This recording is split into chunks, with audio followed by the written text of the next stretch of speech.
ગુજરાતમાં દારૂબંધી છે એ તો ખબર છે, પણ છાસબંધી છે એ પહેલી વખત ખબર પડી છે. ગુજરાતમાં ખુલ્લેઆમ દારૂ વેચાય છે અને છાસ વેચવાવાળા માલધારીઓને પકડી લેવામાં આવે છે. દ્વારકા નગરપાલિકાની અંદર જે હોટલો છે, જેના ગેરકાયદેસર બાંધકામ છે, જેના ગેરકાયદેસર પાર્કિંગ છે, જેના ગેરકાયદેસર બહાર જનરેટર છે, એમને કોઈ ના પાડતું નથી.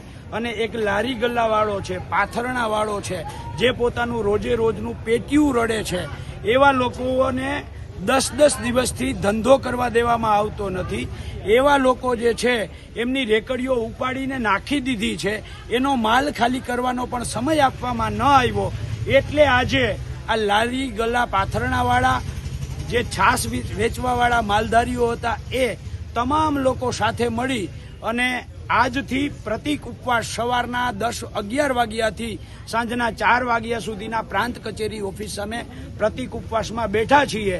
અને આશ્ચર્ય અને દુઃખની વાત તો એ છે કે આ સરકાર જે દરિયાકાંઠે ઊંટ લઈ અને પ્રવાસીઓને જે ફેરવે છે એ ઊંટવાળાઓના ઊંટ લઈ જઈ, એના કાઠિયા લઈ જઈ અને 500 રૂપિયા પાછલા દરવાજેથી વસૂલ કરી અને પરત આપ્યા છે.